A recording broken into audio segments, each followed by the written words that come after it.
Hey everybody, welcome back to Game Day Breakdown with Mike. What a crazy week 11 we had. What a crazy start to week 12 we have. And let's just get into this. Starting off Sunday morning is going to be the Seahawks and the Titans. This game doesn't really seem like it's going to be a battle, and it really shouldn't be. I'm going to take Seattle going into this one. Just don't be surprised if that Titans team starts to try to play spoiler for some of these guys sitting in these hunts or these wild card spots. Teams like this always get a weird win at the end of the year, but I'm going to take the Seahawks in Tennessee in this one. The Patriots at the Bengals. No Joe Burrow. Jamar Chase is suspended. The Patriots are coming in red hot. Drake May, a leading MVP candidate. It's going to be hard for that Cincy team to beat this Patriots team, and I just don't see it happening. I'm going to take the Patriots in this one to keep rolling. The Giants and the Lions in Detroit. Detroit's, I imagine, going to come out here and try to lay the smackdown all over the Giants. That was a disappointing loss on Sunday night against the Eagles. They don't want a repeat of that, especially at home. The Lions will come in here and just try to put the Giants all the way down into the ground. And no Jackson Dart, so that just might be the ending of that one. I'm going to take the Lions in this. Jets at the Ravens. There's not much to say about the Jets. They're playing as hard as they can. They're coming off a 2-win streak into last Thursday night's loss. The Ravens are getting red hot again with Lamar Jackson back, and it should be a very fun game to watch, but I'm going to take Baltimore at home in this one. They're still fighting for their playoff lives. They're still trying to win that division, and Lamar Jackson's not going to try to let it slip. The Steelers and the Bears in Chicago. Chicago is winning these weird games in weird ways, and I think they might just do it again against the Steelers team who plays up, who plays down.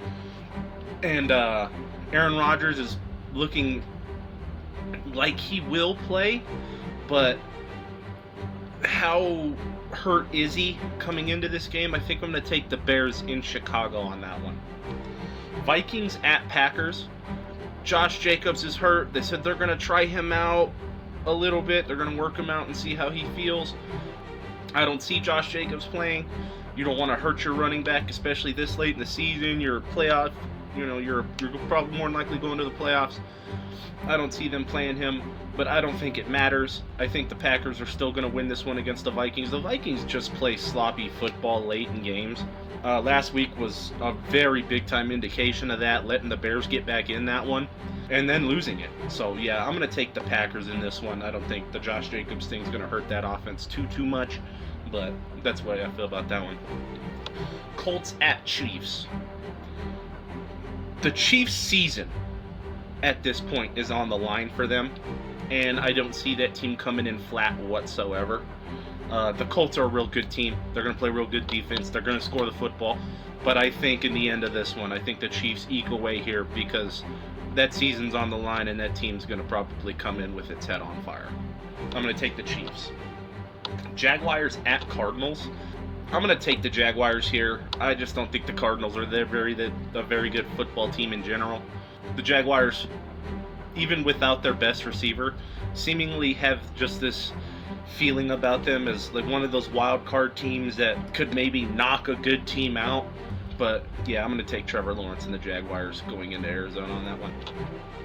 Browns at Raiders. The team who wanted a tank for Shedeur versus the team who actually has Shedeur. I think that Raiders defense is going to get to him a lot. I think Max Crosby's going to have a day, and I just don't see the Browns scoring a lot of points. I don't see the Raiders scoring a lot of points. I'm talking this game looks like it's going to be a 10-7, 14-17 type defensive battle, but I still think that Raiders defense has that edge coming in to playing the Browns. I'm going to take the Raiders at home in that one. Eagles at Cowboys. This is the one game that Cowboys fans and Eagles fans always wait for every year. You guys love each other to the point where you guys love ripping each other's head off. This is going to be a fun game. I think it's going to be a fun game. That Cowboys offense, as you see, is just as powerful as ever. That Eagles defense is really good, and it's going to be a meeting of the minds in that one. And I think the Eagles are going to take this one in a pretty close game. Falcons at Saints.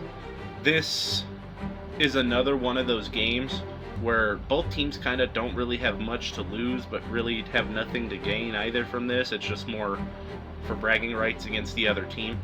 I'm going to take the Saints here. The Falcons missing their starting quarterback is going to be a major blow to them.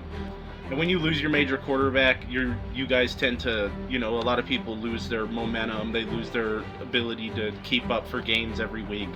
So I'm going to take the Saints at home in this one. Buccaneers at Rams. I think this game right here is so important to the seeding in the NFC. It's going to be a wonderful Sunday night game. And I think the Rams have the edge here. I think the Buccaneers, with no Bucky Irving, you can see that no run game has really helped them struggle.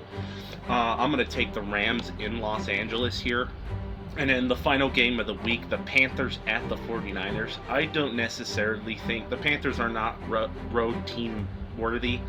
And the 49ers, with Brock Purdy being back, I think they go into Santa Clara and they probably steamroll the Panthers on a Monday night. Thank you guys for joining me this week. Catch up with me next week for week 13 and have a good NFL Sunday, guys.